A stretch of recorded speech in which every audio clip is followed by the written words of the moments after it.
If you happen to have an Etsy shop, Cafe Press, Zazzle, ImageKind, Fine Arts America, or any kind of site like that where you offer some kind of product, one of the ways to get your product found is through search engine optimization. This is called SEO. Now, here's something very important to understand. None of those websites have something in your account to actually do SEO. There's no settings. You have to do this on your own. So in today's video, I'm going to show you what to do. And the most important part of this whole thing is keyword research.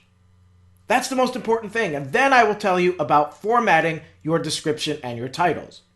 So the first thing you need to do is decide what you're going to call your product. This is your initial start point because you may find that the title you choose is not going to work while we do this research. So, for example, let's say we're going to create a product on Zazzle. We're going to create a t-shirt. We're going to create a white t-shirt and it's going to have a leprechaun on it. And that's going to be our product, a leprechaun. So leprechaun is going to be the first keyword or key phrase that we choose. Now, leprechaun happens to be a keyword, but a key phrase might be leprechaun and green clover. Leprechaun and green clover. That could be a key phrase. Now, you can try each different combination as long as it's related to what your product's going to be. And for example, Zazzle, it would be a piece of artwork of a leprechaun. So the first thing we're going to do is we're going to go here to our search, and we're going to search for Google AdWords Keyword Tool, or it's also called Keyword Planner. This is a free tool that Google supplies, but you do need to have a Gmail account. We're going to open this up. Okay, we are now inside. You're going to see I have a bunch of different choices here. We're here at Tools. The line that we're going to go with here, it says, what would you like to do? It's this first line right here, this first one. We're going to click that. And now here you're going to fill out your information. So you would put your keyword right here. We're choosing leprechaun. Your landing page, this is optional. I typically don't do this, but if you wanted to see how many people on Zazzle had leprechaun products and you wanted to research that, you can do it right here. If you wanted to choose a product category, etc. I'm going to leave all this as it is, but you can adjust this as you see fit. What it's going to do on the next page is show us the average monthly searches for the term leprechaun. So we're going to see 12 months worth of searches. What is the average monthly search? Click on Get Ideas. Here we are, and the first thing that comes up is this graph. And obviously, March has the most searches for leprechaun because of St. Patrick's Day. You can see here it picks up in February. February is a little higher than the rest of the year. And October is actually pretty high. Why is October high? Because of Halloween. People dressing up like leprechauns. Most likely the movie Leprechaun. And they may actually be searching for the movie Leprechaun. So if you were to do a leprechaun product, this is when you're going to have your most success, right here, February, March. This is telling us that we need to have this product created at least by the beginning of February. And throughout February, we're going to want to be getting this all ready for March. You don't want to start creating it in March because you might miss this time, because then April comes along and the searches drop off. Now we go down here. And what we're going to choose, and this is typically what you're going to choose if you know your keyword, we're going to go to Keyword Ideas. This is where I like to work from. However, you can find your keyword or key phrase in groups. So for example, this first one here, this list here is for leprechaun movies. This is all different terms, keyword, key phrases, all based upon the leprechaun movie. And this is the category that you would fall into. And this is the most searched category out of everything in this list. And you can see here, on average, 10,260 people search for it. The competition is low. This is important here. What competition means is how many sites is this featured on. So it's low. On not a lot of websites this is featured on, so that's good. If it was high, we might have a little more of a difficult time getting found in the search engines. But because it's low, we have a better chance. The rest of this isn't needed. This is only if you're going to actually do AdWords, different advertisements, and this is going to be your suggested bid for that. So we don't need to do that. If we go to group, we open up group. I'll show you what that looks like. Now you'll see it. They break it down. Everything that's involved in this group. And you can see movie appears in every term here. Leprechaun the movie, the Leprechaun movie, new Leprechaun movie, and so on. And it'll show you the different number of people searching and the competition.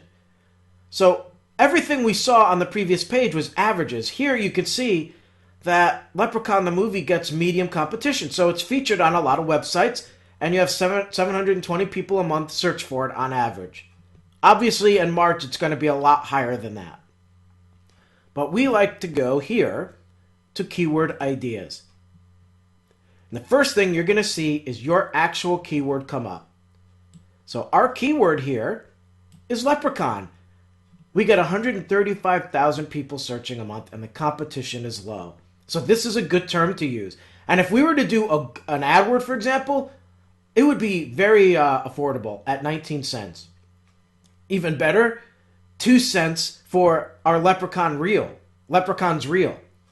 But this is the breakdown of some of the terms. So 135 monthly searches, it's low. This is a good term that we can use for our product, leprechaun. But now let's go down here. Let's say if we want to choose something different. We want to break it down even more. Here are the different keywords that you can choose, or key phrases. This is a key phrase, our leprechaun's reel. 2,400 people search for that a month. Leprechaun movie, the Leprechaun. 5,400 people search, it's got medium competition. I mean, this might be a good candidate for, the Leprechaun t-shirt, the Leprechaun hoodie, something like that. So this is, the whole point here is you got to play around with this. Leprechaun may not work. Now, what if we changed it to leprechaun and green clovers? What's going to happen? Nobody searches for it. Nobody. This would be a very bad combination. So green clovers could be in your title. However, it's not going to be your key phrase. I mean, you look, nobody's searching for it. They'll give you some different suggestions down here. Like, look, even green clovers. Bad keyword. Only 70 average monthly searches. So that's not a good keyword. So you go down here, you can look at different things they give you, but this is what you have to do. You have to play around with this until you find the proper keyword or key phrase. Now, leprechaun is going to be our key phrase, and we're also going to consider the leprechaun. Now I want to go to Google. So by doing a Google search, you could see here, right? This is all you need to know right here. 11,300,000 results. That's a lot. We're going to have a hard time getting found. So let's say we choose the leprechaun. Here I put it in quotes. Now the results change. Now you have 484,000 results. So that's better. The most important thing to understand about this little line here, and this is part of your research, you want the low number here. You don't want the high number. 484 is still a high number. We're looking to get to, 160,000 or less. The less websites that use our term, the better. Because we know that a certain amount of people are searching for the leprechaun. And when they come here, they may put it in quotes, and their results are going to come up in this. So if we have a term such as the leprechaun, and let's say only 5,000 results come up, the chances of us getting found are great by that number of people who search for it. And that's what you got to do. You got to play around with this. On certain sites like Etsy.com, you have a much better chance at being found because Etsy ranks high in the search engines. For example, I created a product last week, a brand new product, and it's already ranking in the search engines. It's showing up right away, and I just created it. So in that case, if we had a leprechaun product, it may very well show up in the top of the results because of Etsy and their high rank. So that's what you have to keep in mind here. Now we have to actually format our description and our title. So how do we do that? I'm going to show you using one of my own products. It's all about the placement of your keywords and key phrase. Now I have my main key phrase, the one I did research on, and then I have some keywords also. And those keywords are just anything that's related to your product. Now this is my copper lantern. So just by looking at it, you can see some of my keywords, just the color copper, that's a keyword. Electric, that's a keyword. This is a hurricane lantern, that's a key phrase. It's a kerosene lantern. That's a key phrase. So I want to use all that because that's what people are searching for. However, my main key phrase that I've chosen to use is electric hurricane lantern. So that's my most important phrase that I must put everywhere. Now here in my title, let me lower that. You have rustic. That's a keyword. Electric hurricane lantern, my key phrase. Hurricane lantern, key phrase. Copper, keyword. Table lamp is a key phrase. So my title is optimized based on keywords. It's not a complete sentence. It's not a proper sentence. We don't speak this way. But when you create a title for a product, you're not going to do that. You want people to find it. So that's how you format your title. You want people to find it. You put important information there and keywords. Now for your description, depending on the product you're selling, you may only have a short little paragraph like this. Let's see if I can highlight that. This may be your description. In this case, you want to have your keyword or your key phrase, your main keyword or key phrase, mentioned at least twice, maybe 3 times. The same thing if this was the size of your description. You want to put it at least 3 times. And the most important place to put it, you must do this, is in your first sentence. You must put it in your first sentence. You can see I have it right here, electric hurricane lantern. I also have my keywords here, copper, rustic, all in my first sentence. Very important. You need to do that. Then, in my case here, I just put it throughout. So I have it listed here about 5 times in various different places. If you can't, like here again in my details, here it is again. So you want to place it in various places and have it at least that. You don't want to overdo it. Here it is again.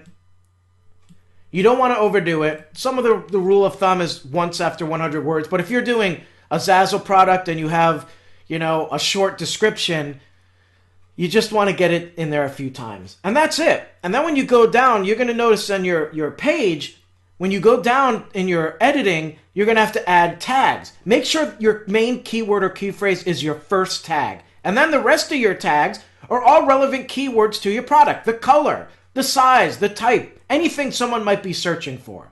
Very important. That's all you do. That's how you do it. The whole point here is that when someone searches for that term in that research we did, that average monthly search, people are going to search for that keyword, and then Google's going to go searching on all the websites that feature it.